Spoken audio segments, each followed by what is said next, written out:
கேது பகவான் வந்து ஒரு தெளிந்த ஞானம், பற்று அறுப்பவன். எது மேலே நீங்கள் பாசம் பற்று வைக்கிறீங்களோ அதை நல்லா கொடுத்து அது மேலே பிடுங்கிடுவாங்க. அதை வந்து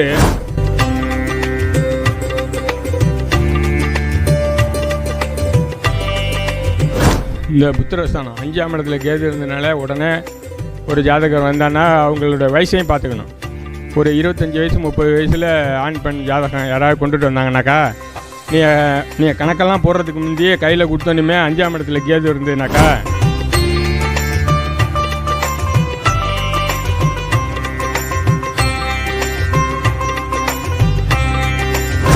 நம்முடைய சரவணபவ ஜோதிட அறிவாலயத்துடைய கருத்தரங்கு குழு தலைவர் ஐயா தான் திருநள்ளாறு பாலையா.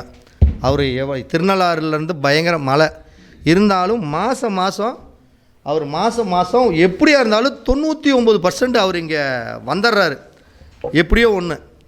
அப்போ இன்றைக்கி வந்து அடாது மழை பெய்தாலும் விடாமல் நான் பேசியே ஆகணுங்கிறதுக்காக கங்கணம் கட்டிட்டு வந்திருக்கிறார். இதுதான் ஆர்வங்கிறது. அதுதான் எப்பயுமே ஜோதிடத்தில் ஒரு நல்லா புரிஞ்சுக்கணும். எந்த கிரகங்கள் நல்லா இருந்தாலும் சரி நல்லா இல்லைனாலும் சரி, நான் சொல்லுவேன் ஒரே விஷயம், எல்லாருமே ஜோசியம் கற்றுக்கலாம், எல்லாருமே ஜோதிடம் கற்றுக்கலாம். இந்த கிரகம் தான் குரு நல்லா இருந்தால் தான் ஜோதிடம் வரும், புதன் நல்லா இருந்தால் தான் ஜோதிடம் வரும், குரு நல்லா இருந்தாலும் ஜோதிடம் வரும் அப்படிங்கிறதெல்லாம் பொய். நீ நல்லா இருந்தீங்கன்னா ஜோதிடம் வரும். ஒரே விஷயம் நான் சொல்கிறது என்னென்னா, நீ நல்லா இருந்தீங்கன்னா ஜோதிடம் வரும். அப்போ என்ன அர்த்தம்? உனக்கு அது மேலே ஒரு லவ் வரணும். ஒரு பிள்ளையை லவ் பண்ணுறதுக்கு எப்படி துரத்துறோம்? நல்லா யோசனை பண்ணிங்க. ஒரு பிள்ளைய பருவ வயசில் இருக்கிற பசங்களுக்கும் தெரியும், அதை கடந்து வந்து உங்களுக்கு தெரியும். ஒரு பொண்ணை பார்க்கணுன்னா தூங்கவே மாட்டான். எப்படா விடிகாலம் 5 மணிக்கு நீ அந்த பஸ் ஸ்டாண்டுக்கு வந்துருன்னு சொல்லிட்டா இவன் 4 மணி 12 மணிலேருந்து முடிச்சுட்டு இருப்பான். அப்புறம் எங்கேயாச்சும் கொஞ்சம் தூக்கம் வந்துச்சுன்னா தூங்கிட்டோம்னா ஒரு வேளை 5:30 மணி தாண்டிடுமோ, போக முடியாமல் போயிருமேன்னு தூங்க மாட்டான், தூக்கம் வராது. அப்போ ஒரு பொண்ணை பார்க்குறதுக்கு எவ்வளவு வெறித்தனமாக நம்ம அலையிறோமோ அந்த அலைச்சலில் யார் ஒருத்தர் ஜோதிடத்தை நேசிக்கிறாங்க அவங்களாம் ஜோசியிருந்தாங்க. இங்கே கிரகமும் தேவையில்லை, எதுவுமே தேவையில்லை. இதுதான் உண்மை. அப்போ இன்றைக்கி ஒரு அற்புதமான விஷயம், 12 வீடுகள்லேயுமே ஜோதிடத்தில் கேது பகவான் 12 வீட்டில் இருந்தால் அவர் என்னென்ன நல்ல பலனை கொடுப்பார், இல்லை என்ன கெட்ட பலனை கொடுப்பார். அப்போ அந்த கேது பகவானுடைய 12 பாவங்களுடைய சூட்சமங்கள் என்ன அப்படின்னு அழகாக சொல்கிறதுக்காக நம்முடைய நிர்வாக குழு ஐயா, கருத்தரங்கு குழு தலைவர் திருநள்ளாறு பாலு ஐயா அவர்களை மேடைக்கு வரும்படி அன்புடன் வரவேற்கிறேன். உங்களோட கையில் கொஞ்சம் தட்டி அவருக்கு ஆரவாரம் பண்ணுங்கள்.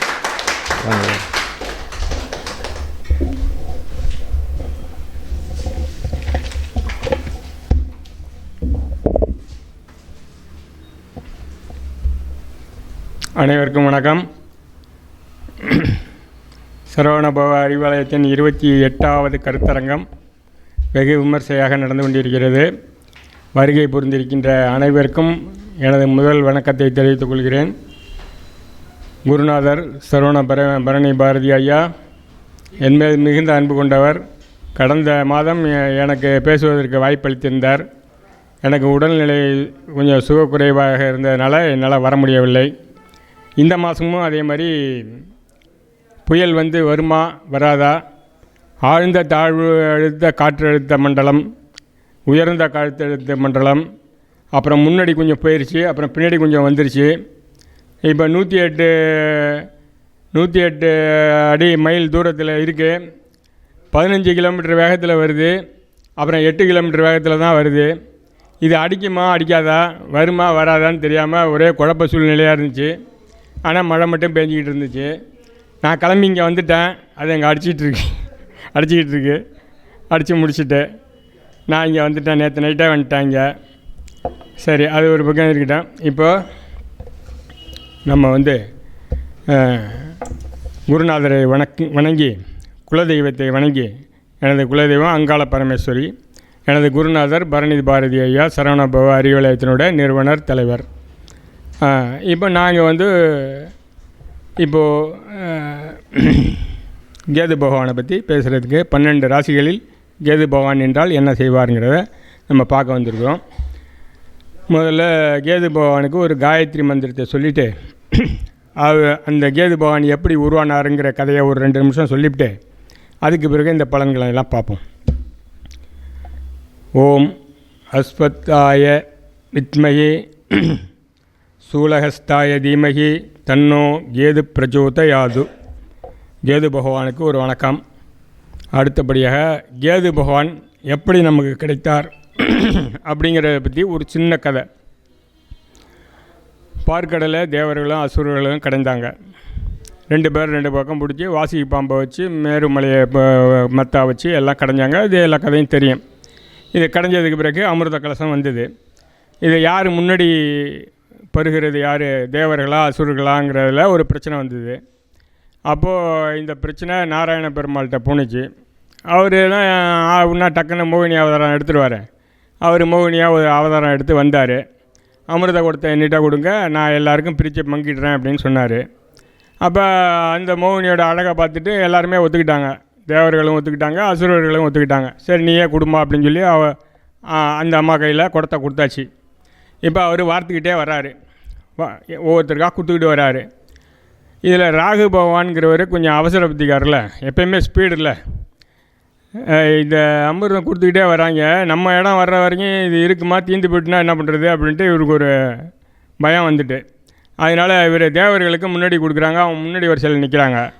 டப்புன்னு இவர் என்ன பண்ணுறாரு, இவர் தேவர்கள் மாதிரி ஒரு உருவெடுத்து அவங்களோட போய் சேர்ந்து நின்றுக்கிறாரு.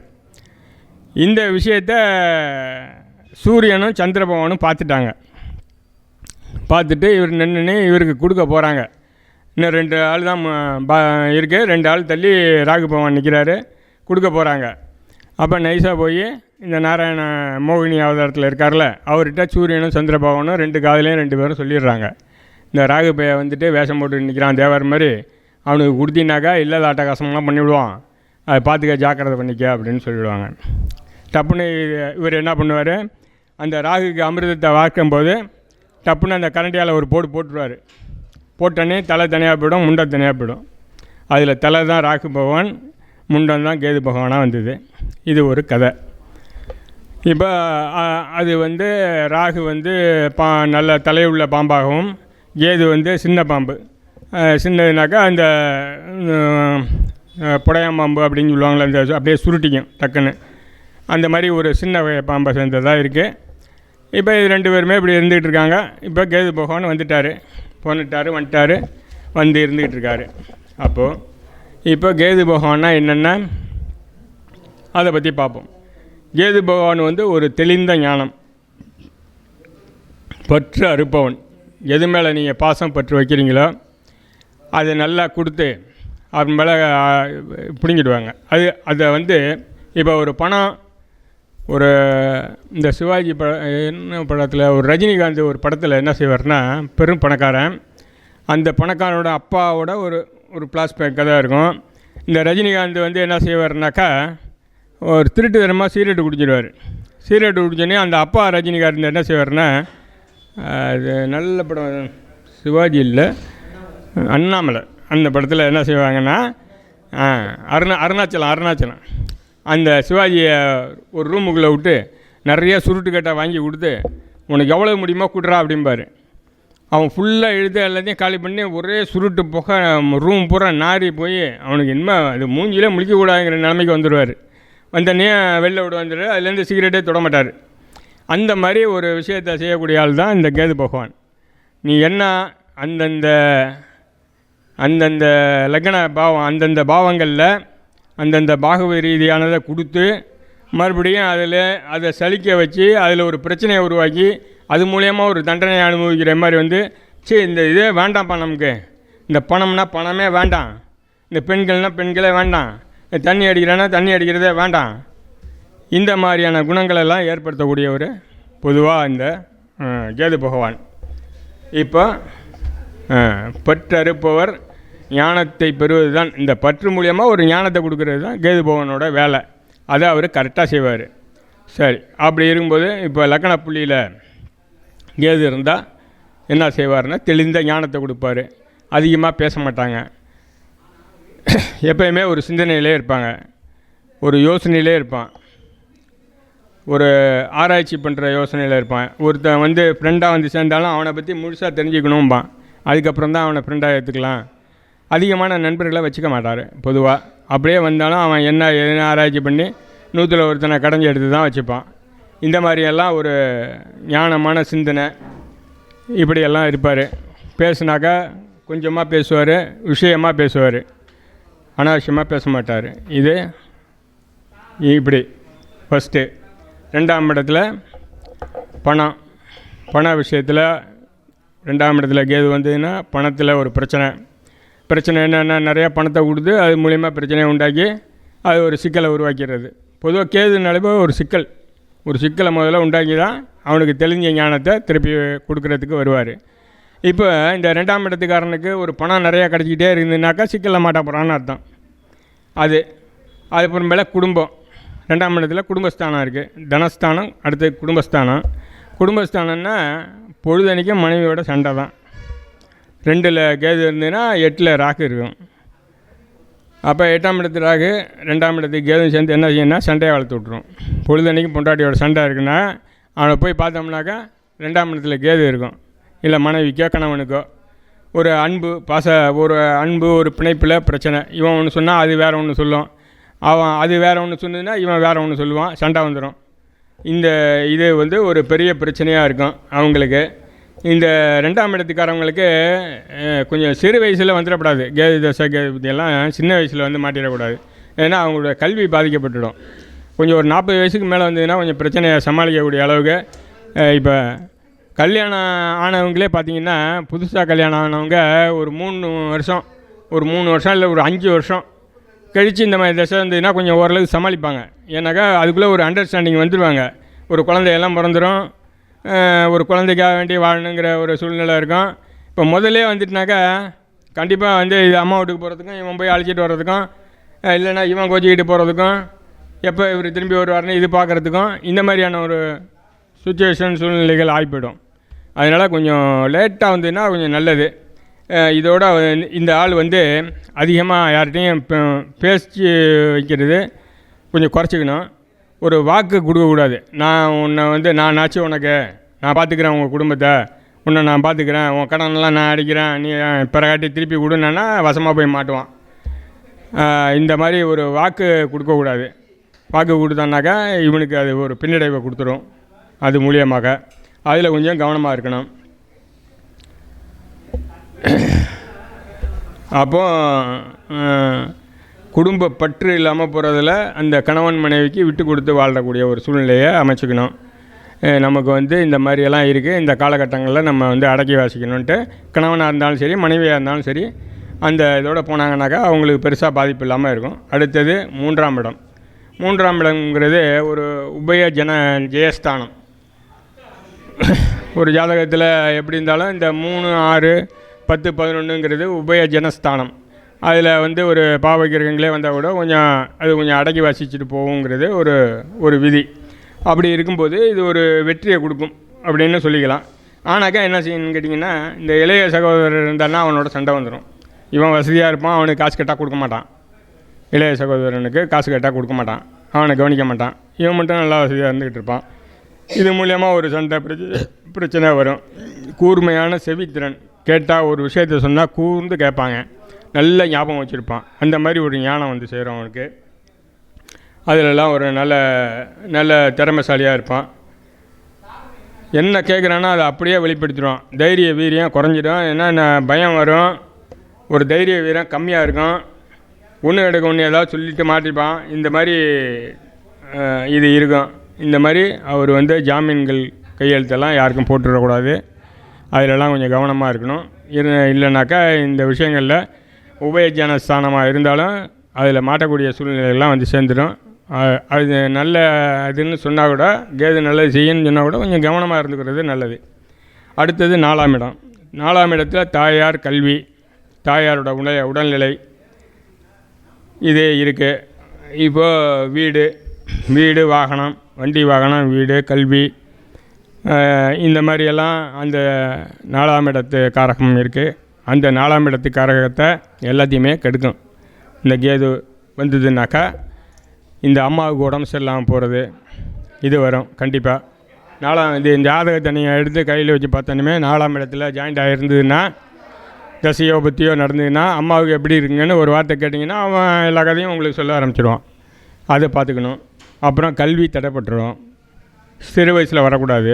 படித்து முடிச்சதுக்கப்புறம் வந்ததுன்னா பிரச்சனை இல்லை. சிறு வயசுலேயே வந்ததுன்னா அவன் கல்வி அவ்வளோதான், 50 ஆகிடும். அதை பார்த்துக்கணும்.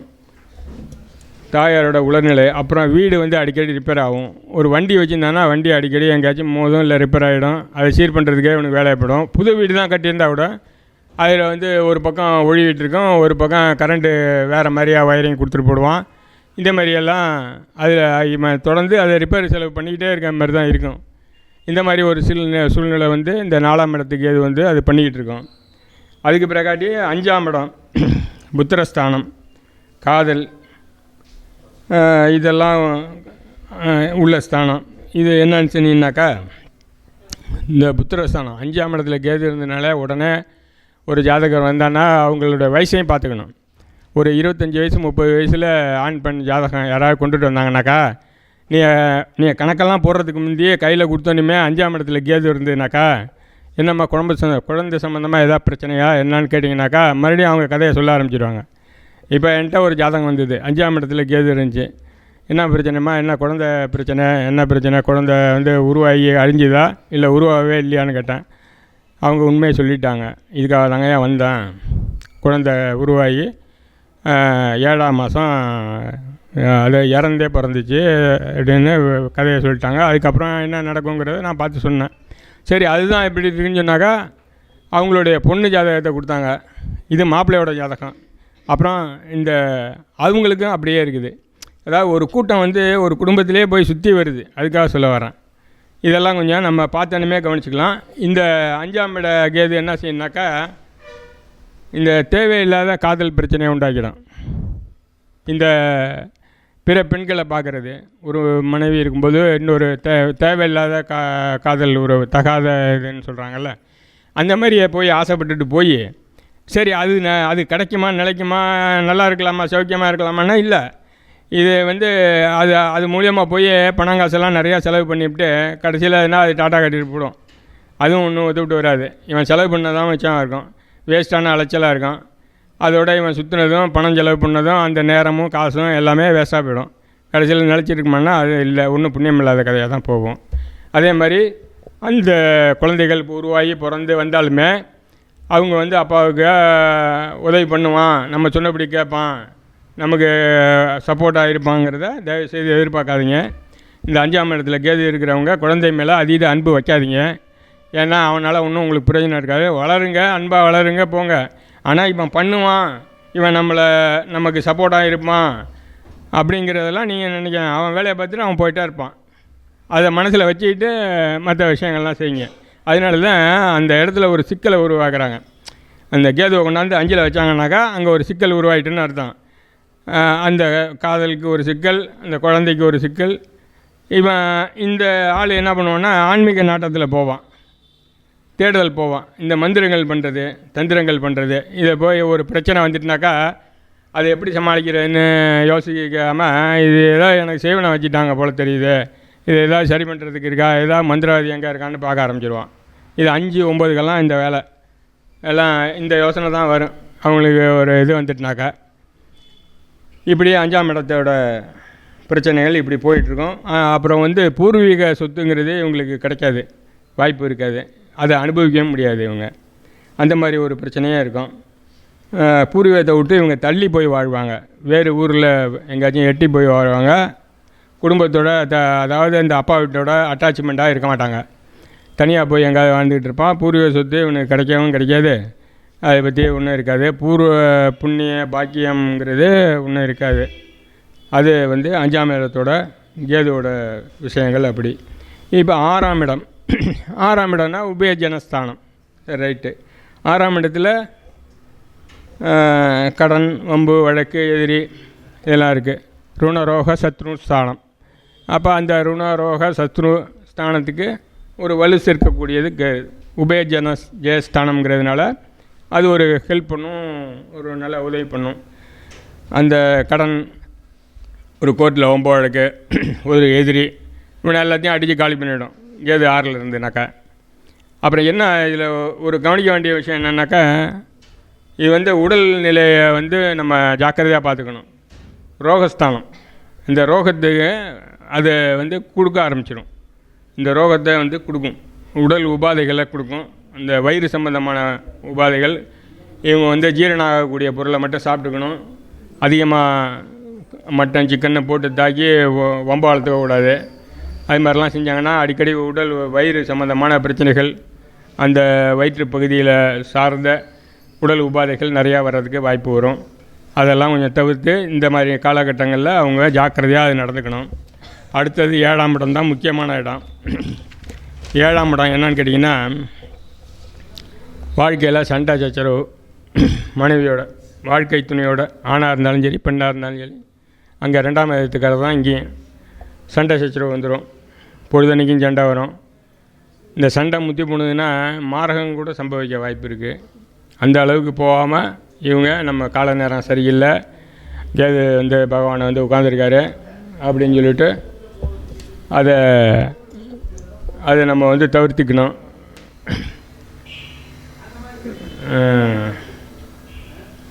அப்புறம் கூட்டாளிகளோட தொழில் பண்ணுறது என்ன வேணும். அப்புறம் கூட்டாளிகளோட தொழில் பண்ணுறதுல கவனம் தேவை. ஏன்னா கூட்டாளி சம்பாரிச்சிட்டு போயிடுவான், இவங்க வந்து கொடுத்துட்டு உட்காந்துருக்க ஆளாயிடும். கூட்டாளிகளை சேர்க்குறதுலேயும் கவனமாக இருக்கணும். ஒருத்தன் வந்து சேர்ந்தானாக்கா அதை பண்ணலாம் இதை பண்ணலாம், இருக்க பணத்தையெல்லாம் போட்டினாக்கா நல்லா பெரிய ஆளாகி வந்துடலாம் அப்படி இப்படின்னு சொல்லி வந்து ஏமாத்துறதுக்காக வேண்டியே வருவான். அதெல்லாம் கொஞ்சம் கவனிச்சுக்கணும். அப்படியெல்லாம் போய் சேர்ந்து எல்லாம் பண்ணிங்கன்னா ஒன்றும் உருப்படாது. அந்த விஷயங்களை நம்ம கொஞ்சம் கவனிப்பாக இருக்கணும். வாழ்க்கை துணையோட அட்ஜஸ்ட் பண்ணி போகணும், இல்லைன்னா பிரச்சனை தான் வரும். கவனமாக இருக்கணும். கூட்டாளிகளோட கவனமாக இருக்கணும். ரொம்ப வச்சுக்கப்படாது. அதிக கூட்டாளி இல்லாமல் இருக்கிறது கொஞ்சம் நல்லது. அதை பார்த்துக்குங்க. அடுத்தது 8வது கிரகம், 8ஆம் இடம். 8ஆம் இடத்துல அவர் வந்து ஆராய்ச்சி பண்ணிகிட்டே இருப்பார். ரகசியத்தை நோண்ட ஆரம்பிப்பார். ஒரு விஷயம், ஒரு ரகசியம்னாக்கா அது என்னான்னு தெரிஞ்சிக்காமல் விட மாட்டான். அதை நோண்டி நுங்க எடுத்து அது என்ன ஏது, அடுத்த வீட்டில் என்ன நடந்தது, தேவையில்லாத விஷயங்கள் எல்லாத்துலேயும் தடைகளிடுவாங்க. இவங்களுக்கு தேவையே இருக்காது. நடைமுறை வாழ்க்கைக்கு மீறின ஒரு செயல்பாடாக செய்வாங்க. அடுத்தவன் என்ன பண்ணுறாங்கிறதுலையே யோசனை இருப்பான். அவன் வீட்டில் என்ன நடந்தது, அந்த ரகசியத்தை தெரிஞ்சுக்கிட்டு அதை எல்லாத்தையும் போய் சொல்லணும். இந்த மாதிரியான பிரச்சனையெல்லாம் வரும். வெளியில் கொண்டுட்டு வர்றது, புதையலை தேடுறது, மந்திர உபதேசம் பண்ணுறது, இது மாதிரி இந்த 8ஆம் இடத்துக்கு கேது வராமல் இருந்தால் ரொம்ப நல்லது. அப்புறம் ஆயுளை பற்றி சிந்திக்கிறது, பயம் வந்துடும். நம்ம எவ்வளோ நாளைக்கு இன்னும் இருப்பேன்னு தெரில, உடம்புலாம் இப்படி பண்ணு அப்படி பண்ணு, தொடர்ந்து இப்படியே நம்ம வாழ முடியுமான்ட்டு ஒரு ஆயுளை பற்றின ஒரு சிந்தனை, யோசனை, ஒரு பயம் எல்லாமே வந்துடும். இந்த யோசனையிலேயே பொழுதன்னைக்கும் இருப்பாங்க. ஒரு பய உணர்வு இருந்துக்கிட்டே இருக்கும் எப்பயுமே. இந்த மாதிரி இருக்கிறது ஒரு 8ஆம் இடத்தோட விஷயங்கள். அடுத்தது விபத்து கண்டம், இதுவும் 8ஆம் இடத்துல வரும். இந்த மாதிரி கேது வந்து தொடர்பு கொள்கிற நேரத்துங்களில் ஒரு விபத்து, ஒரு கண்டம்லாம் சொல்லுவாங்க. ஜாதகம் பார்க்கும்போது நமக்கு ஆயுள் காரகத்தை பார்த்தோம்னாக்கா இந்த மாதிரியெல்லாம் தொடர்பு வந்ததுன்னா இந்த நேரத்தில் நீங்கள் கவனமாக இருக்கணுங்க. உங்களுக்கு ஒரு ஆயுள் கண்டம் அது இதெல்லாம் இருக்குது. இந்த 8ஆம் இடத்தோட இந்த கேது இருக்கும்போது இந்த கூடாத கிரகங்கள்லாம் சேர்ந்ததுனாக்கா, சுப பார்வை இல்லைனாக்கா இந்த மாதிரி பிரச்சனையெல்லாம் வர்றதுக்கு நிறைய வாய்ப்பு இருக்குது. அதெல்லாம் நம்ம கணித்து சொல்லலாம். அது 8ஆம் இடத்தோடது. அடுத்தது 9ஆம் இடம், பாக்கியஸ்தானம். தாய் தந்தையோட திருப்தி இருக்காது. தாய் தந்தையரோட ஒரு திருப்தியான வாழ்க்கை இருக்காது. அப்பா ஒன்று சொன்னால் இவன் ஒன்று சொல்லிக்கிட்டு இருப்பான். மந்திர உபதேசங்கள் பண்ணுறது, கேட்குறது, இது இவருக்கு ரொம்ப பிடிக்கும். 9ஆம் இடத்துல இருந்தேன்னா இன்னொரு அப்பா அம்மாவை தான் பிடிக்காத ஒழிஞ்சு நல்ல குருமார்கள் கிடைப்பாங்க. இவருக்கு நல்ல குருமார்கள் கிடைப்பாங்க. குருமார்களை தேடி போவான் 9ஆம் இடத்துல. அப்புறம் வந்து கோயிலுக்கு போகணுன்னாக்கா இங்கே இருக்க சிவன் கோயிலுக்கோ பிள்ளையார் கோயிலுக்கோ போக மாட்டான். காசிக்கு போகிறேன்மா, ரொம்ப தூரமாக இருக்க கோயிலாக தேர்ந்தெடுப்பான். காசி போகிறேன், திருப்பதி போகிறேன், குறைஞ்சபட்சம் எங்கேயாவது எட்டி எங்கே இருக்குது அப்படின்னு போவான். சமயத்தில் என்னன்னு கேட்டிங்கனாக்கா ரொம்ப தீவிரம் அடையும் போது என்ன செய்வான்னா காணாமே போயிடுவான். ஆள் ஒரு வருஷம் 2 வருஷம் ஆள் இருக்க மாட்டான். அப்புறமேலே பார்த்தாக்கா ஒரு லெட்ரு வரும், நான் இந்த மாதிரி இந்த சாமியார் ஆசிரமத்தில் இருக்கிறேன், நீ எல்லாம் ஒன்றும் கவலைப்பட வேண்டாம். எப்போ 1 வருஷம் 2 வருஷம் கழிச்சு போடுவான். இவன் இங்கே தேடிட்டு முட்டிகிட்டு கிடப்பானுங்க. இந்த மாதிரியெல்லாம் வேலையெல்லாம் இவன் பண்ணுவான். இந்த 9ஆம் இடத்துல கேது வந்ததுன்னா இந்த மாதிரி வேலைகளெல்லாம் பண்ணுவான். இந்த காசி கங்கான்னு தூர தேசம் போகிறது, நீண்ட தூரம் போகிறது, சில பேர் வெளிநாடே கூட போயிடுவான். தாய் தந்தையரை பிடிக்காத செயலை செய்வான். ஆன்மீக பயணம், குரு தேடி போவது, அதெல்லாம் நல்லாயிருக்கும். சொந்த ஊரை விட்டு ஓடி போயிடுவான். வெளியூரில் வசிக்கிறதுக்கு தான் முக்கால்வாசி ட்ரை பண்ணுவான். அதுதான் அவங்களுக்கு பிடிக்கும். அவன் பிடிச்ச வேலையை செய்ய ஆரம்பிச்சிடுவான். இது வந்து 9ஆம் இடத்துல கேது வரும்போது இந்த வேலைகள். அப்புறம் அடுத்தது 10ஆம் இடம். 10ஆம் இடம் உபயஜயஸ்தானம். இவர் என்னன்னு கேட்டிங்கன்னா, வேலை வாய்ப்பு நல்லா வரும். ஒரு வியாபாரம் பண்ணாருன்னா இல்லை புத்திசாலித்தனமாக வியாபாரம் பண்ணுவார். அவர் வியாபாரம் பண்ணுறது மட்டும் இல்லை, மற்ற கூட்டாளிகள் வியாபாரம் நிறுவனங்கள்லாம் பெருசு பெருசாக வச்சுருக்காங்கல்ல, அவருக்கெல்லாம் இவன் யோசனை சொல்லுவான். இவன் யோசனையை கேட்டு அவன்லாம் பெரிய ஆளாக போடுவான். இவன் மட்டும் அப்படியே தான் இருந்துகிட்டு இருப்பான். இவனுக்கு என்னென்னு கேட்டிங்கன்னா, ஒரு நேரம் பார்த்திங்கன்னா பெரிய பிரம்மாண்ட வளர்ச்சியாக இருப்பான். மறுநேரம் அப்படியே இறங்கிடுவான் கீழே. மறுபடியும் அப்புறம் ஏறுவான். மறுபடியும் பிறகாட்டி கீழே இறங்கிடுவான். இது தொடர்ந்து நடந்துக்கிட்டு இருக்கான். மருத்துவ சம்மந்தமான படிப்பு படிக்கிறதுக்கு இந்த 10ஆம் இடத்துக்கு ஏது வந்துன்னா நீங்கள் ரெஃபர் பண்ணி சொல்லலாம். நீங்கள் டாக்டருக்கு படிக்கலான்னு சொல்லலாம். அவன் ஒரு டாக்டர் இல்லைன்னா கூட, சாதாரணமாக இருந்தான்னா கூட என்ன செய்வான்னு கேட்டிங்கனாக்கா, சாதாரணமாக அவன் இருந்தான்னா கூட என்ன செய்வான்னா, நீ ஒரு மூட்டை வலிக்குதுன்னு சொன்னேன்னு வச்சுக்கேன், ஏன் மூட்டை வலியா வீங்கி போய்ட்டு கணுக்கால் வரைக்கும் வீங்கிட்டு அப்படின்னு வந்தாங்கன்னு வச்சிங்களேன், சில தெரிஞ்சவங்க இல்லை ஜோசியம் பார்க்கவே வந்தாங்க, அவங்களுக்கு இப்படி இருக்குன்னு சொன்னாங்கன்னு வச்சிங்களேன், உடனே ஒரு மருத்துவத்தை சொல்லுவான். என்ன ஒன்றும் இல்லையா, இந்த கடுகு எண்ணெயில் கிராம்பை போட்டு எரிங்க, 100 கிராம் கடுகு எண்ணெய் வாங்குங்க, 10 கிராம் கிராம்பை போட்டு எரித்து வச்சுங்க, எல்லாம் சூடாக தடவுங்க, மூட்டு வலி வீக்கம்லாம் தானாக போயிடும் அப்படிங்கிற ஒரு வைத்தியத்தை சொல்லுவான். அது அவன் சொல்கிறது வந்து அவங்க போய் செஞ்சுட்டு வந்து நல்லா இருக்குன்னு சொல்லுவாங்க. இது நான் சொன்னது தான், வேறு ஒன்றும் இல்லை. அவங்க வந்து நல்லா இருக்குன்னு சொல்லுவாங்க. அதேமாரி இவன் வந்து பெரிய நிறுவனங்களுக்கு என்னென்ன மாதிரி செய்யுங்கன்னு ஐடியா கொடுப்பான். இந்த ஐடியா கொடுத்தானாக்கா அவன்லாம் டாப்பில் வருவான், சூப்பராக ஓடிட்டுருக்கோம். இதுவும் நான் செஞ்ச வேலை தான். 10ல் எனக்கு கேது இருக்குது, அதனால் சொல்கிறேன். அதே மாதிரி மேலே போகிறது கீழே போகிறது நான் சின்ன வயசுலேருந்து நடந்துக்கிட்டு இருக்கு. 13 வயசில் நான் ஆரம்பித்தேன். 13 வயசில் யாராவது வேலைக்கு போவாங்களா? படிச்சுக்கிட்டே படிப்பும் நிப்பாட்டலை. அதுவும் ஒரு பக்கம் ஓடிக்கிட்டுருக்கோம், இதுவும் ஒரு பக்கம் ஓடிக்கிட்டுருக்கோம், எல்லாம் ஓடிக்கிட்டுருக்கேன். நான் வந்து கிட்டத்தட்ட ஒரு 10-15 நிறுவனங்களில் இருந்திருக்கேன். என்னை வச்சிருந்த நிறுவனங்கள் பூரா எல்லாம் கோடீஸ்வரங்கள் ஆயிட்டாங்க. நான் போகும்போது சாதாரணமாக இருந்தவங்க தான், எல்லாருமே இன்றைக்கி பெருங்கோடீஸ்வரர் தான். என்னை ஒருத்தர் செலவு பண்ணி லண்டனுக்கு அழைச்சிட்டு போனார். அவர் செலவில் நான் அங்கே போய் பார்த்தானாக்கா சூப்பரான ஹோட்டல் வச்சுருக்காரு, பிரம்மாண்டமாக இருந்துச்சு ஹோட்டலு, A3 லைசன்ஸு ஹோட்டலு. ஆனால் வியாபாரம் ஒருத்தரும் இல்லை, சாப்பிட்றதுக்கு மட்டும் ஆள் வரல. என்ன இப்படி இருக்குங்க, இதுக்காக தான் உங்களை அழைச்சிட்டு வந்தேன். இதை நீங்கள் பேசிக்கலாக நான் ஒரு கேட்ரிங் டெக்னாலஜி ஒரு செஃப்பு பேசிக்கல. அப்போ சொன்னோன்னே சரிங்க நான் என்னென்னு பார்க்குறேங்கன்னு சொல்லிவிட்டு அந்த கடையை எப்படி நடத்தலான்னு ஆராய்ச்சி பண்ணி நடத்தி 1 மாதத்துலேயே எங்கள் பிஸ்னஸ் இம்ப்ரூவ் ஆயிடுச்சு. 1 வருஷம் இருந்தோம். நான் போனது சம்பளம் 50,000 ரூபா பேசி போனேன். இப்போ இல்லை, ஒரு 20 வருஷத்துக்கு முந்தி போன முதல் மாதமே 75,000 ரூபா அவங்களே கொடுத்தாங்க. அப்படியே 1 வருஷம் ரன்னிங் பண்ணோம். இன்னொரு கடை பிடிச்சோம், இன்னொரு கடை பிடிச்சோம், இன்னொரு கடை பிடிச்சோம், 4 கடை பிடிச்சோம். 4 ஹோட்டல் லண்டனில் போட்டோம். 4 கடையும் பிச்சுக்கிட்டு போனது. 4க்கும் ஹெட்சப் நான் தான், அந்தரங்க ஆலோசகரும் நான் தான். எல்லாம் நடந்தது. அப்புறம் அதெல்லாம் முடிஞ்சது. நான் அப்புறம் ஒரு 5-6 வருஷம் அங்கே வந்துட்டேன் ஊருக்கு. வந்துட்டு என் பையன் கல்யாணத்துக்கு போனேன். அப்போ அந்த ஓனரு அவங்க தங்கச்சி வீட்டுக்கு வந்திருந்தார். அது மன்னார்குடியில் இருக்குது, எங்கள் ஊர் பக்கத்தில். அவர் வந்திருந்தார் அங்கே. நான் பத்திரிக்கை கொடுக்க எங்கள் அண்ணனோட போனேன். எங்கள் அண்ணன் வந்து ஏசிடி வணிக வரித்துறையில் பெரிய ஆஃபீஸரு. அவரோட பத்திரிக்கை கொடுக்க போனால் இவர் அங்கே வந்து உட்காந்துருந்தார். அவங்க தங்கச்சி வீட்டில் இவர் வந்து உட்காந்துருந்தார். அப்போ எங்கள் அண்ணன்கிட்ட அவர் சொல்கிறாரு, இந்த பாலுவை வச்சு நான் 100 கோடி ரூபா சம்பாதிச்சேன் அப்படின்னு சொல்கிறாரு. எங்கள் அண்ணன் மிகப்பெரிய ஆஃபீஸரு. அவன் அப்படியே ஆண் பார்க்குறான், அப்படியாடா அப்படின்ட்டு. சரி, அதெல்லாம் ஒரு பக்கம் இருக்கணும். ஏன்னா எதுக்கு சொல்ல வரேன்னா, இந்த 10ஆம் இடத்தோட வேலையை சொல்ல வரேன். இது இப்படியெல்லாம் போயிட்டுருக்கோம். இந்த 10ஆம் இடம். அப்புறம் 11ஆம் இடம் லாபஸ்தானம். அது இளமையில் வந்ததுனாக்கா ஒரு நம்ம ஜெயிக்கிறதுக்கான வாய்ப்பு கம்மியாக போயிடும். அது கொஞ்சம் ஒரு 35-45 இதுக்கு இடையில வந்ததுனாக்கா அது கொஞ்சம் நல்லா பிரைட்டாக இருக்கும். அது வேலை செய்யும். புகழ், கீர்த்தி, அவன் பேர் நல்ல புகழ் அடைகிறது. மத்திய வயதில் வரணும்.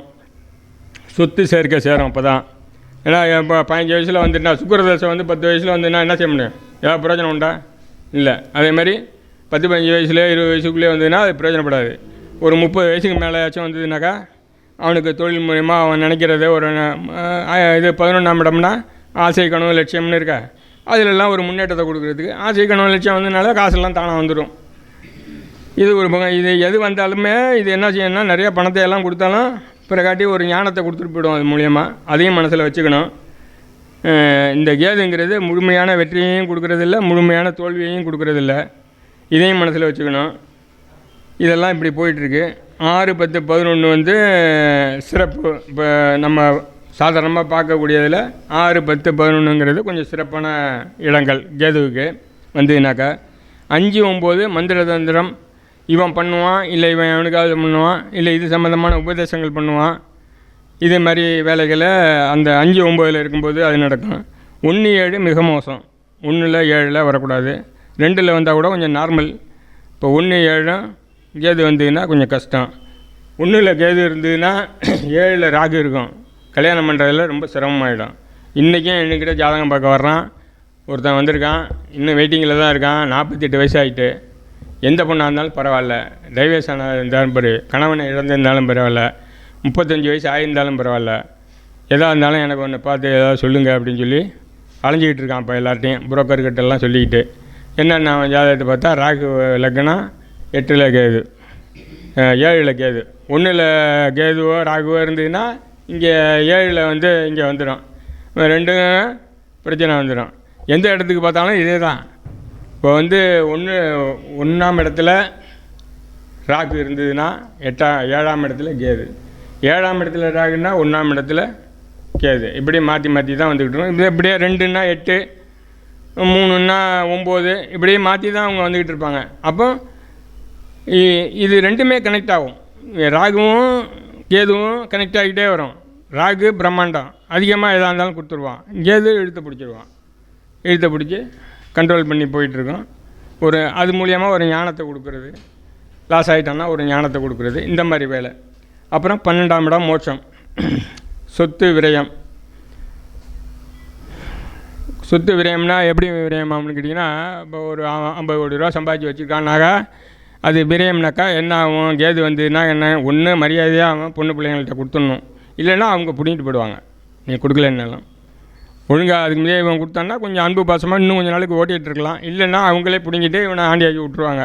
உனக்கு என்ன செலவுக்கு என்ன 10 ரூபா என்ன தர்றான், வாங்கிட்டு பேசாமல் உட்காந்துருக்கிறவனா, நீ சம்பாதிச்சதெல்லாம் ரைட்டு தான், ஓகே தான், அதெல்லாம் எங்களுக்கு தான் உரியது அப்படின்னு சொல்லிவிடுவாங்க. இது வந்து இந்த 12ஆம் இடத்தோட வேலை. 12ஆம் இடம்னா விரையம் தான், கொடுத்துடணும் யார்கிட்டயாச்சும். அவன் வச்சுக்கிட்டு இருந்தான்னா பரதேசம் போகிறதுக்கு வாய்ப்பு இருக்குது. 12ஆம் இடத்துல கேது வரும்போது சாமியாரை போடுவான். சமயத்தில் சில பேர் ஒரு தொல்லையும் வேண்டாம் நமக்கு அப்படின்னு சொல்லிவிட்டு சாமியாரை போகிறேன்ட்டு போடுவான். இல்லைனா எங்கேயாவது ஒரு ஆசிரமத்துக்கு போகிறோம்னா இவனுடைய தேடலுக்கு ஒரு முடிவு இல்லை. இதோட இன்னொரு முக்கியமான விஷயம் இந்த 12ல் இருக்குது. இவனுக்கு மறுபிறப்பு இல்லைன்னு ஒரு ஜாதக ரூல்ஸ் ஒன்று இருக்குது. 7-7-49வது பிறவி வந்தான்னாக்கா அவனுக்கு அப்போ கேது வந்து 12ல் உட்காந்துதுனாக்கா அதை குரு பார்த்துனாக்கா அப்போ அந்த மாதிரியெல்லாம் ஒரு சில விதிகள்லாம் இருக்குது. அப்போ வந்து இவனுக்கு இது கடைசியான ஒரு மனித வாய்ப்பு அப்படின்ட்டு 7-7-49. 49 என்னென்னு கேட்டிங்கன்னா 12 ராசி 9 கிரகம் 27 நட்சத்திரத்தை கூட்டிங்கன்னா 48 வரும். ஒன்று வந்து அடிஷ்னல் ஒரு கிரேஸ் பீரியட்னு சொல்லுவாங்கள்ல, அதேமாதிரி வேணால் வச்சுக்கலாம் ஒரு வருஷத்தை. அப்படி வச்சிங்கன்னா 49வது பிறவியில் மனித பிறவி முடியுது அப்படின்னு சொல்லி ஒரு கணக்கும் இருக்குது. இதெல்லாம் இப்படி இருந்துக்கிட்டு இருக்கும்போது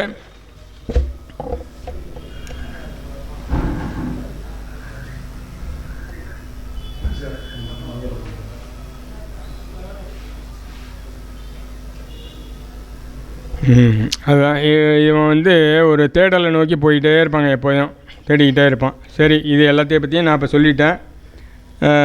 இதுக்கு பிறகு வந்து இன்னொரு சின்ன விஷயத்தையும் நான் சொல்லிவிட்றேன். சொல்லி அதோடு நான் முடிக்கிறேன். சரியா? இதெல்லாம் இப்படி இருக்குது. நல்லது செய்வேன்னு சொல்கிற, கெட்டது செய்வேன்னு சொல்லியிருக்க. நல்லது நடந்ததுன்னா பிரச்சனை இல்லை. எனக்கு கெட்டது வந்ததுன்னா நான் என்ன பண்ணுறது? அதுக்கு ஏதாவது ஒரு வழி சொல்லிட்டு போகிறேனே, அதையும் ஒன்று சொல்லிட்டு போ அப்படின்னு சொல்லி கேட்டிங்கனாக்கா, பரிகாரம் வந்து விலங்கு முகம் உடைய தெய்வம், பறவை உடல் உடைய தெய்வம். அப்படின்னா என்னென்னா, அனுமான், நரசிம்மர், வராகி தேவி, பூமிநாத பெருமாள், சரபேஸ்வரர்னா சிவன் தான். அது பறவை உடம்போட வந்து இந்த நரசிம்மர் வந்து இந்த இதை நரசிம்மர் வந்து இந்த வதம் பண்ணிடுவார்ல, இந்த இரணியனோட மகனை வதம் பண்ணதுக்கு பிறகு அவர் கோபம் விட்டு உலகையே அழிச்சிட்டு அந்த கோபம் அடங்காமல் அப்படியே நின்றுட்டு இருப்பார். அவரை சரி பண்ணுறதுக்காக சிவபெருமான் வந்து அந்த பறவை உடல் எடுத்து வருவார்.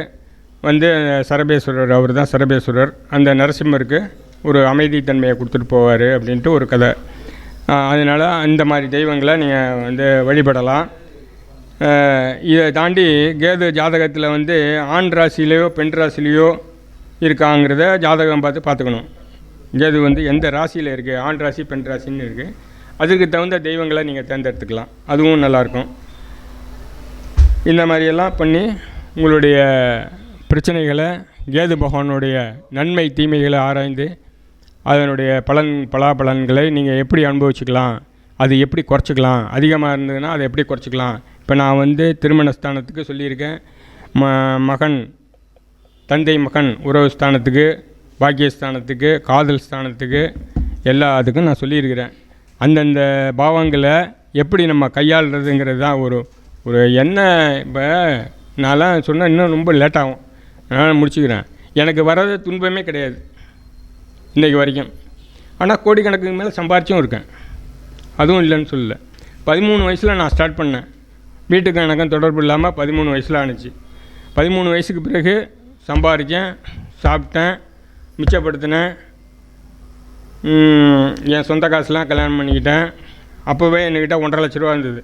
சொந்த காசில் கல்யாணம்னா 1.5 லட்ச ரூபானா எவ்வளோ ரூபான்னு தெரியுமா? இன்றைக்கி எத்தனை வருஷத்துக்கு முந்தி? 40 வருஷத்துக்கு முந்தி. அப்போவே என்கிட்ட பணம் இருந்துச்சு. ஆனால் வெறும் ஆளாக வீட்டிலேருந்து வந்தது தான். நான் எதையுமே எடுத்துகிட்டு வரல, சும்மா வெறும் ஆள், கட்டின வெட்டியோடு வெளியில் போனது தான். அப்படி இருந்துட்டு நான் இதே மாதிரி நம்ம எதுக்கு நான் என் பெருமையை சொல்கிறதுக்கு வரல. இதே மாதிரி வந்து எவ்வளோ துன்பங்கள் வேணாலும் வரும். அது எல்லாத்தையும் நம்ம சமாளிக்கக்கூடிய தெம்பு தைரியத்தை நம்ம ஏற்படுத்திக்கணும். தைரிய வீரிய ஸ்தானம் குறைஞ்சி போகட்டும், கேது வந்து எங்கே வேணாலும் உட்காரட்டும், ராகு வந்து எங்கே வேணாலும் உட்காரட்டும், சனி தசை நடக்கட்டும், சனீஸ்வரன் என்னையே நேராக பார்க்கட்டும், என்ன டோன்ட் வரி, என்ன பண்ணிவிடுவேன் நீ, நான் பார்க்குறேன் உன்னை. அப்படி தான் இன்றைக்கி வரைக்கும், அப்படி வரைக்கும் தான் இன்றைக்கி வரைக்கும் இருந்துகிட்ருக்கேன். 1.5 கோடி ரூபா கடனாகி போச்சு எனக்கு. நம்பினவெல்லாம் ஏமாற்றிட்டான். இப்போ ஐயா சொன்னது மாதிரி, ஐயா பேசுனாங்களா, இன்னும் நிறைய கிரகம் சேர்ந்துன்னா உன்னை ஏமாற்றிடுவான் வச்சுன்னு சொன்னாங்களா. 50 லட்ச ரூபா பல பேர் ஏமாற்றிட்டான்.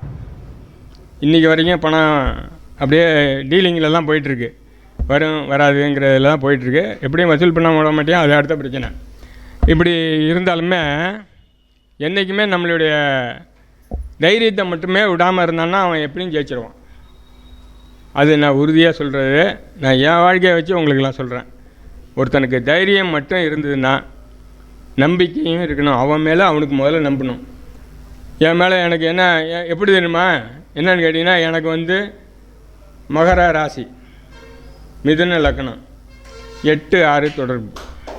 என்ன பண்ணுவீங்க? இப்படி வந்தால் 8, அப்படி வந்தால் 6 இருக்கட்டும். அதனால் என்ன பண்ணுவேன்? நான் பயப்பட மாட்டேன். நீ 8 6 ஆயிரு, 8 6 12 ஆகிடுவாரு, 4 8 12 ஆயிரு. நான் பயப்பட மாட்டேன். நான் எதையும் சமாளிக்க தானே நான் வந்திருக்கேன். நான் பார்த்துக்கிறேன். நீ பண்ணுற நீ பண்ணு, உன்னை எப்படி மடக்கணும்னு எனக்கு தெரியும், நான் மடக்கிறேன். அதனால் நண்பர்களே, எதுக்கும் பயப்படாதீங்க. எதாக இருந்தாலும் துணிஞ்சு அடிங்க. ஜோதியமா வர்றேன்னா அப்படியே கூப்பிட்டு வச்சு ஜாதகத்தை பார்க்குறதுக்கு தயங்கவே தயங்காதீங்க. எனக்கு இதெல்லாம் ஐயா சொல்லி கொடுத்தது தான். ஜாதகம் பார்க்க வரேன்னா பயப்படாதீங்க, வாங்குங்க. நல்லா சொல்லுங்கள், நல்லா இல்லாமல் தான் சொல்லுங்கள். அவனுக்கு போய் சக்ஸஸ் ஆகிட்டான்னா நாளைக்கு தேடிட்டு கூப்பிட்டுட்டு வருவான். சரியில்லாமல் இருக்கவன் வரமாட்டான். 10 பேருக்கு 2 3 பேர் சரியில்லாமல் போவான். அவன் வரமாட்டான். அவதி கவலைப்படாத, இந்த நல்லா இருக்கவன்னு போய் ஆளை கூப்பிட்டு வருவான். இதே நேரத்தில் நீங்கள் என்ன செய்யணும்னா, இந்த ஞானத்தை கூட்டிக்கணும். சரி, நம்ம எந்த இடத்துல தவறு பண்ணோங்கிறத பார்த்துக்கணும். இன்னதுக்கு இன்னது நம்ம சொன்னோம், அது ஏன் சரியாகல? அப்போ ஐயா சொன்னாங்கள்ல, இப்போ நின்ற நட்சத்திரம் வேலை செய்யாதெல்லாம் நீ சொல்கிறது சரியாக வந்திருக்காதுன்ட்டு. அப்போ நின்ற நட்சத்திரம் என்னவாக இருந்தது, நம்ம என்ன சொன்னோம், அது ஏன் இப்படி சரி வரல, இப்படிங்கிறத ஆராய்ச்சி நீங்களே பண்ணிக்கணும். இதெல்லாம் யாரும் சொல்லி தந்து வர்றதில்லை, சொல்லித்தராமல் வர்றது. இது நம்ம ஆராய்ச்சியில் நம்மளே கண்டுபிடிச்சி நம்ம சொல்லணும். அப்படி வந்தீங்கன்னா தான் நீங்கள் ஜோசியத்தில் ஜெயிக்க முடியும். நிறைய ரீல்ஸ் இதை பாருங்கள், இந்த வீடியோக்களை போட்டு பாருங்கள். வெளியில் போடுற வீடியோக்களெல்லாம் பாருங்கள், என்னெல்லாம் சொல்லியிருக்காங்க, நம்ம என்ன சொல்கிறோம், நம்ம எப்படி ஜோசியத்தை எடுத்து நம்ம அடுத்தவங்களுக்கு சொல்கிறோம், எதோட கனெக்ட் ஆகியிருக்கு, எதோட கனெக்ட் பண்ணி நம்ம சொல்கிறோம், இதெல்லாம் பாருங்கள். இதெல்லாம் பார்த்தீங்கன்னா உங்களுக்கே ரிசல்ட்டு. இந்த ஜாதகத்துக்கு இதுதான் ரிசல்ட்டு, இந்த ஜாதகத்துக்கு இதுதான் ரிசல்ட்டு. இப்போ ஒரு ஜாதகத்தை கொடுத்தானுமே உனக்கு இது பால்ட்டுறானா ஊங்குறானே, எப்படி? நம்மளுடைய ஆராய்ச்சி தான் இது. நம்மளே ஆராய்ச்சி பண்ணி நம்மளே ஒரு ரிசல்ட்டு பண்ணி நம்ம கண்டுபிடிச்சிக்கணும். அப்போ நீங்கள் பெரிய ஆள் ஆகலாம். நீங்கள் சொல்கிறதே வாக்கு வன்மை கொண்டுட்டு வரணும். வாக்கு வன்மை பெறுறதுக்கு ஒரு தேவதையை வசியம் பண்ணி வச்சுக்கணும். வசியம் பண்ணினா மந்திரத்தில் சொல்லலை, தாந்திரிகத்தில் சொல்கிறேன். ஏதாச்சும் ஒரு தேவதையை நீங்கள் பிடிச்சி வச்சுக்கணும். அது நிறைய விஷயங்கள் இருக்குது. அதெல்லாம் பேசணும்னா நமக்கு ரொம்ப டைம் ஆகி போயும். குருநாதரை முதல்ல மனசில் நினச்சிக்கணும். நமக்கு சொல்லி கொடுத்த குருநாதர் இருக்காங்களே, அவங்கள ஐயா நான் ஜோசியம் சொல்ல போகிறேன், நீங்கள் என் வாயில் விழுந்து நாக்கில் விழுந்து நல்ல செய்தியாக அவங்களுக்கு சொல்லுங்கள். மேக்சிமம் கெட்டது சொல்லாதீங்க. கெட்ட செய்தி தெரிஞ்சுதுன்னா அதை நாசுக்காக சொல்லுங்கள். நம்ம வாயால் சொல்ல வேண்டாம். அதுவும் இந்த 2ஆம் இடத்துல கேது இருக்கவங்களாம் தயவுசெய்து சொல்லவே சொல்லாதீங்க. நிறைய இடங்களில் கெட்ட செய்தி சொல்கிற ஜோசியரே இருக்காங்க. அவங்க கெட்ட செய்தியை டப்புன்னு சொல்லிவிடுவாங்க. அது கரெக்டாக நடந்து போயிடும். அதெல்லாம் 2ஆம் இடத்துக்கு கேதுக்காரனோட வேலை. அந்த வாக்கு வன்மை அவனுக்கு அந்த கேது வேலை செய்யும். வாக்கு வன்மை நிறைய பேர் வேலை செய்வாங்க. குரு வேலை செய்யும், சுக்கிரன் வேலை செய்யும், வாக்கு வன்மையவே. சனி வேலை செய்யும். ஒவ்வொருத்தர் வேலை செய்யும். நாக்கில் நின்று பேசுகிறது அது அந்த கிரக சாரம். ஐயா சொன்னாங்க பாருங்கள், அந்த நட்சத்திரம் நின்ற நட்சத்திரம்லாம் சொல்கிறாங்களே, அதுபடி அவனுக்கு அமையும். இதெல்லாம் இருக்கும்போது நம்ம சொல்கிறத அப்படி டாக்டிஸாக நாசுக்காக தப்புன்னு சொல்லிடக்கூடாது. சில பேர் இந்த நோட்டை தூக்கியெல்லாம் போடுவாங்க. அதெல்லாம் நோட்டை தூக்கியெல்லாம் போடவே போடாதீங்க. அவன் உங்களை தேடிட்டு வரான். ஏதாச்சும் ஒரு வழி காட்ட மாட்டானா? அவனுக்கு கஷ்ட நேரம் தான் அவனுக்கு தெரியும். ஒரு வழி சொல்லுவானான்னு தான் நம்மள்கிட்ட நோட்டை தூக்கிட்டு வரான். சில ஜோதிடர்கள் இருக்காங்க, நோட்டை தூக்கி போட்டுருவாங்க. இதெல்லாம் எடுத்து காட்டாதையா, 2 வருஷம் கழிச்சு வா நீ அப்படின்னு சொல்லி அனுப்பிடுவாங்க. அந்த மாதிரி தயவுசெய்து யாரும் சொல்லாதீங்க. இது என்னுடைய ஒரு வேண்டுகோளாகவே நான் சொல்கிறேன். என்ன செய்ய முடியுமோ அதை சொல்லுங்கள். சிவபெருமானுக்கு அவனுக்கு சாதகமாக இருந்ததுன்னா சிவபெருமானை கும்பிட்றான்னு சொல்லுங்கள். வராகி தேவின்னா வராகி தேவியை சொல்லுங்கள். வேறு தேவதைகள் எதுன்னா அந்த தேவதைகளை சொல்லுங்கள். இல்லை அவனுடைய 5ஆம் இடத்தை பாருங்கள், இஷ்ட தேவதை எதுவும் காட்டும். 9ஆம் இடத்தை பாருங்கள், குலதெய்வம் காட்டும். இதெல்லாம் பிடிச்சிக்கடான்னு சொல்லுங்கள். குலதெய்வத்துக்கு போய் உன் வயசத்தின விளக்க போடுறான், உனக்கு துன்பம்லாம் நீங்கும்னு சொல்லுங்கள். எதையாச்சும் ரெண்டை சொல்லுங்கள். உங்கள் வாயில் என்ன வருதோ அதை சொல்லுங்கள். ஒரு பரிகாரம் மாதிரி சொல்லுங்கள். போய் அவன் ஜெயிச்சிட்டு போட்டுமே, உங்களுக்கு என்ன வந்தது? நீ ஏன் நோட்டை தூக்கி போட்டு எடுத்துகிட்டு ஓடுறான்னு சொல்கிற? அது மாதிரி தயவுசெய்து சொல்லாதீங்க. நான் ஏன் சொல்கிறேன்னாக்கா, சில இடங்களில் நான் கேள்விப்பட்டிருக்கேன், அந்த ஜோசியர் நோட்டே தூக்கி போட்டுட்டாரு, உனக்கு டைம் சரியில்லைன்னு சொல்லிட்டாரு அப்படின்னு எல்லாம் சொன்னாங்க. அது மாதிரிலாம் சொல்கிறதுக்கு நம்ம ஆள் கிடையாது. அதுக்கு ஏன் நம்மளை தேடிட்டு வரான்? நம்மள்கிட்ட வந்தாங்கனாக்கா அவன் எவ்வளோ மோசமான டைமாக கூட இருக்கட்டும், அதுக்கு ஏதாவது ஒரு உங்களுக்கு தெரிஞ்ச ஒரு வழியை சொல்லுங்கள். அதான் நான் சொல்கிறேன். இதே மாதிரியெல்லாம் பார்த்துட்டு நல்லபடியாக ஜோதிட கலையை வளர்த்துக்குங்க. நான் சொன்னதெல்லாம் நல்லா கேட்டுக்கிட்டு நல்லபடியாக ஒரு நல்ல ஜோதிடராக வாங்க அப்படின்னு வாழ்த்துகிறேன், வணங்குகிறேன். எனக்கு வாய்ப்பளித்த எனது குருநாதர் பரணி பாரதி ஐயாவுக்கு மீண்டும் மீண்டும் நன்றிகளை தெரிவித்துக் கொள்கிறேன். நான் ரொம்ப சிரமப்பட்டு தான் வந்தேன். பஸ்ஸெல்லாம் கிடைக்கல, ரொம்ப சிரமம். பஸ்ஸே இருக்காதுன்னு வேறு இன்றைக்கி சொன்னாங்க. ஐயோ இன்றைக்கி போக முடியுமா போக முடியாதான்னு நினச்சேன். இன்றைக்கி போனாலும் பேச முடியுமா பேச முடியாதான்னு நினச்சேன். இன்றைக்கி காலையிலேருந்து எனக்கு டிசென்ட்ரி போயிட்டு தான் இருக்குது. மெடிக்கலில் போய் மாத்திரை வாங்கி போட்டுட்டேன். இவ்வளோ இதில் கதையிலையும் நடந்துக்கிட்டு இருக்குது. இருந்தாலும் ஜோதிடத்தில் ஒரு ஆர்வம். நான் ஒன்றும் பெருசாக காசு சம்பாதிக்கணும்னு இந்த ஜோதிடத்துக்கெலாம் வரல. எனக்கு நிறைய தொழில் இருக்குது. இருந்தாலும் நான் அப்படி வீடியோ பார்த்துக்கிட்டு இருக்கும்போது இப்படி நான் லைட்டாக வந்தது. நான் ஐயாவோட ஜாயிண்ட் ஆகிட்டேன். ஜாயிண்ட் ஆனதுக்கு பிறகு என்னென்னா, இது என்ன விட மாட்டேங்குது. இப்போது என்ன காரணம்னு கேட்டிங்கன்னா, என்கிட்ட கிளைண்ட்டு வர்றாங்கள்ல, ஜாதகம் பார்க்குறாங்கல்ல, அவங்க பார்த்துட்டு அவங்க பேசாமல் வராமல் இருந்துட்டாங்கன்னா கூட பரவாயில்ல, திருப்பிட்டு வராங்க. நீங்கள் இன்னும் இதெல்லாம் சொன்னீங்கய்யா, இன்னும் நான் செஞ்சுட்டேன், அதெல்லாம் கரெக்டாக வந்துட்டுங்கய்யா. இப்போ ரீசெண்டாக 28 வயசு. இப்போ நிறையா கல்யாணம் நடந்துட்டு, இப்போ ரீசெண்டாக ஒரு 3 நாளைக்கு முன்னாடி, ஆமாம் ஒரு 3 நாளைக்கு முன்னாடின்னு நினைக்கிறேன், நான் ஒரு மாதத்துக்கு முந்தைய அவங்களுக்கு ஜாதகம் பார்த்து சொல்லிட்டேன். அவங்க பரங்கிப்பேட்டை ஊர். இந்த நிகழ்ச்சி அவங்களும் கேட்டுக்கிட்டு இருப்பாங்க. அவங்க கேட்கட்டுக்கு தான் நானும் சொல்கிறேன். பரங்கிப்பேட்டைன்னு ஊர். அந்த பொண்ணுக்கு 28 வயசு ஆகிட்டு கல்யாணம் ஆகலை. நிறைய மாப்பிள்ளை தட்டி போயிட்டு ஒன்றும் அமையவே மாட்டேங்குதுங்கன்னா, அந்த பரங்கிப்பேட்டை இந்த பொண்ணோட அக்கா எங்கள் ஊரில் கல்யாணம் பண்ணி இங்கே இருக்கிறாங்க. அவங்க என்கிட்ட சொன்னாங்க, சரி கொண்டாங்க ஜாதகத்தை அனுப்பி விடுங்க, நான் போட்டு சொல்கிறேன் அப்படின்னு சொன்னால் அனுப்புனாங்க. போட்டு சொன்னேன், என்னென்ன மாதிரி உங்கள் பொண்ணோட குணங்கள் இருக்குது, இந்த குணங்கள் இப்படி இருக்குது, இதுக்கு மாப்பிள்ளை நீங்கள் தேடணும். சரி, இந்த பொண்ணுக்கு இந்த மாதிரியான மாப்பிள்ளை வருவாங்க, அரசாங்க உத்தியோகம், நல்லா சம்பாதிக்கக்கூடிய உத்தியோகமாக இருக்கும். இந்த பொண்ணும் சம்பாதிக்கும், 2 பேருமே சம்பாதிப்பாங்க. நான் சில குணநலன்கள் அது சார்ந்த இது செய்தி எல்லாமே சொல்லிட்டேன். இந்த திசையில் மாப்பிள்ளை வருங்கிறதையும் வரைக்கும் சொன்னேன். இந்த பரிகாரங்கள்னு சொன்னேன். நான் சொன்ன பரிகாரங்களை பரங்கிப்பேட்டையில் உள்ள சிவன் கோயில், ரொம்ப பிரசித்தி பெற்ற சிவன் கோயில் இருக்குது, அங்கேயே அவங்க செஞ்சாங்க. 12 வாரம் நான் சொல்லியிருந்தேன், 12 செவ்வாய்க்கிழமை செய்ய சொல்லியிருந்தேன். அவங்க 4 செவ்வாய்க்கிழமை தான் செஞ்சாங்க. 4 செவ்வாய்க்கிழமை செஞ்சதுக்கு பிறகு மாப்பிள்ளை வந்தார். இந்த பரிகாரம் கைத்தட்டுறது ஐயாவுக்கு தான். ஐயா சொன்ன பரிகாரம் தான் அது. இளநீர் அபிஷேகம் சிவனுக்கு ஐயா சொன்ன அபிஷேகம். ஐயா சொன்ன அந்த பரிகாரத்தை தான் நான் சொன்னேன் அவங்களுக்கு. அவங்க 4 வாரத்தில் வந்தார், பொண்ணை பார்த்தாரு, பிடிச்சிருந்து. அந்த பொண்ணு பார்க்குற வேலை வரைக்கும் நான் சொல்லி அனுப்பினேன் அவங்களுக்கு. பொண்ணு பார்க்க வந்தாங்கன்னா, இல்லை நீங்கள் அவங்கள பார்த்தாலும் சரி, அவங்க உங்களை பார்த்தாலும் சரி, சந்திர ஓரையில் மீட் பண்ணுங்கன்னு சொல்லியிருந்தேன். அதே மாதிரி சந்திர ஓரையில் மீட் பண்ணாங்க. நிச்சயம் இந்த ஞாயிற்றுக்கிழமை இன்றைக்கி தான் நடக்குது அப்படின்னு நினைக்கிறேன். அவங்க தான் ஃபோன் பண்ணி சொன்னாங்க, நிச்சயம் நாங்கள் கோயிலில் தான் வச்சுருக்கோம், சிம்பிளாக பண்ணுறோம், நீங்கள் கல்யாணத்துக்கு அவசியம் வந்துடுங்க. அரியலூரில் கல்யாணம், பரங்கிப்பேட்டையில் வரவேற்பு, எந்த ஒரு சௌகரியமும் நீங்கள் அவசியம் வந்துடணும். நீங்கள் வராமல் நாங்கள் கல்யாணம் பண்ணுறது எங்களுக்கு ரொம்ப கஷ்டமாக இருக்கும். நீங்கள் அவசியமாக கல்யாணத்தில் ஆசீர்வாதம் பண்ணிட்டு தான் போகணும். நாங்கள் 28 வருஷமாக நாங்கள் இந்த பொண்ணுக்கு ஒரு 5-6 வருஷமாக அவங்க அலையிறாங்க எப்படி கல்யாணம் பண்ணுறதுன்னு. இப்போ நீங்கள் ஏதோ ஒன்று சொன்னீங்க, ஏதோ நடந்துட்டுங்கிறது இல்லை, நீங்கள் சொன்னதை நாங்கள் கரெக்டாக செஞ்சோம். எங்களுக்கு உடனே நீங்கள் சொன்ன மாதிரியான மாப்பிள்ளையே கிடச்சிருச்சு. எங்களுக்கு ரொம்ப சந்தோஷம். நீங்கள் ஆசீர்வாதம் பண்ணிங்கன்னா இன்னும் சந்தோஷப்படுவோம். இதேமாதிரி நிகழ்ச்சி நிறையா நடந்துட்டு எனக்கு நான் பார்த்து சொன்ன இதுக்கு நிறையா நடந்திருக்கு. அது எனக்கு ஒரு சந்தோஷம். இந்த காரணங்களால தான் இந்த ஜோதிடம் என்னை இழுத்துட்டு போகுதுன்னு சொல்ல வரேன். அதுக்கு சொல்ல வரேன் நான். இப்போ நான் ஜோசியம் பார்த்ததெல்லாம் உங்கள்கிட்ட சொல்ல வரல. எதுக்காக நான் இதில் ஈடுபாடாக போயிட்டுருக்கேங்கிறதுக்கு அதுக்கு காரணம், நம்மளை நம்பி வர்றவங்களுக்கு நம்ம சொல்கிறது ஓரளவுக்கு பலிக்குது, அவங்க சந்தோஷமாக இருக்காங்க. அது நமக்கு பெரிய சந்தோஷம் இல்லையா? அவங்க சொல்கிறாங்க. அதை இன்னொரு நிகழ்ச்சி சொல்கிறேன், டைம் இருக்கிறதுனால நான் சொல்லிகிட்டு இருக்கேன். இன்னொரு நிகழ்ச்சி என்னென்னு கேட்டிங்கன்னா, ஒரு கணவன் மனைவி கல்யாணம்லாம் ஆயிடுச்சு. அந்த பொண்ணுக்கு கொஞ்சம் மனநிலை கொஞ்சம் குறைவான பொண்ணுன்னு வச்சுக்கோங்க. அந்த மாப்பிள்ளை 2 பேர் ஜாதகத்தையும் கொடுத்தாங்க, போட்டு பார்த்தேன். அந்த மாப்பிள்ளைக்கு நல்லா இருக்குது எல்லாமே. இந்த பொண்ணுக்கு கொஞ்சம் சந்திரநல கோளாறு, அது சம்மந்தமாக கொஞ்சம் மனநல குறைவு கொஞ்சம்னு வச்சுங்களேன். இப்படி இருந்துக்கிட்டு இருக்கு. இந்த மாப்பிள்ளை கல்யாணம் பண்ணிட்டு இந்த பொண்ணை சரியான முறையில் கவனிக்கிறதில்ல, பேசுகிறதில்ல. அவன் வேலை பார்த்துக்கிட்டு இருக்கான் மெட்ராஸில் போய்.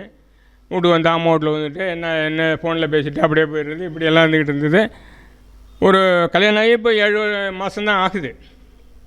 நம்மள்கிட்ட வந்தோடனே நான் எல்லாத்தையும் ஜாதக ஆராய்ச்சியெல்லாம் 2 புருஷன் பொண்டாட்டி எல்லாத்தையும் போட்டு பார்த்துட்டு, இது கொஞ்சம் சிக்கலான பிரச்சனை தான்மா, உடனே முடிக்க முடியாது, கொஞ்சம் கொஞ்சமாக தான் முடிக்கணும், நான் சொல்கிற மாதிரியெல்லாம் சில விஷயங்களை செய்யுங்க அப்படின்னு சொல்லிவிட்டு சில சாங்கியங்கள்லாம் நான் சொன்னேன். இன்னென்ன மாதிரிலாம் செஞ்சிங்கன்னா இந்த ஜாதகம் வலுப்பெறும், அந்த ஜாதகமும் இது வலுப்பெறும்போது அவரும் உங்கள்கிட்ட பேச்சு வார்த்தை கொடுப்பாரு, வருவார் போவார். இப்படியே போய் கொஞ்சம் கொஞ்சமாக நவுத்தி தான் நீங்கள் இதை சேரக்கூடிய சூழ்நிலை. ஏன்னா இது கடுமையான, நீங்கள் பார்த்து பண்ணீங்களா பார்க்காம பண்ணீங்களா எனக்கு தெரியாது. அதனால் இது இப்படி இருக்குதுன்னு சொன்னேன். நான் சொன்ன ரூட்டை கடைப்பிடிச்சனையும் என்கிட்ட பார்த்துட்டு ஒரே மாதத்தில் மாப்பிள்ளை 3 நாள் தங்கியிருந்தார் இந்த வீட்டில். இவங்க போனாங்க, அந்த மாப்பிள்ளை வீட்டில் உட்காந்து பேச்சுவார்த்தை நடத்தினாங்க. பேச்சுவார்த்தை நடத்தும்போது நான் சில நேர காலங்கள் சொல்லியிருந்தேன், சில விஷயங்கள் அவங்களுக்கு கொடுத்துருந்தேன், தாந்திரிக விஷயங்கள் சில இது கொடுத்துருந்தேன். போனாங்க, வாங்க உட்காருங்க, பேசாமல் இருந்தவங்க 6 மாதமாக வாங்க உட்காருங்கன்னு சொல்லி பேச்சுவார்த்தை நடத்தி அப்புறம் மாப்பிள்ளை வர்றாரு போகிறாரு. இப்போ ஓரளவுக்கு சுமூகமாக போயிட்டுருக்கு. இப்படியெல்லாம் நடக்கிறதுனால தான் சரி நமக்கு இதுக்குள்ளே போகலாங்கிறது ஒரு ஈடுபாடுன்னு வச்சிங்களேன். இதுக்கெல்லாம் எங்கள் குருநாதருக்கு தான் முதல் நன்றியை தெரிவிச்சுக்கணும். அவருக்கு ஒரு பாராட்டையும் கைத்தட்டலையும் கொடுத்துருங்க என் சார்பில். என்னுடைய பேச்சு நல்லா பிடிச்சிருக்குன்னு நினைக்கிறேன். இந்த வீடியோ போடுவாங்க, மறுபடியும் நீங்கள் பாருங்கள். இது நிறைய உங்களுக்கு ஒரு உற்சாகத்தை கொடுக்கக்கூடிய ஒரு பேச்சாக இருக்குன்னு நான் நம்புகிறேன். நன்றி, வணக்கம் ஐயா.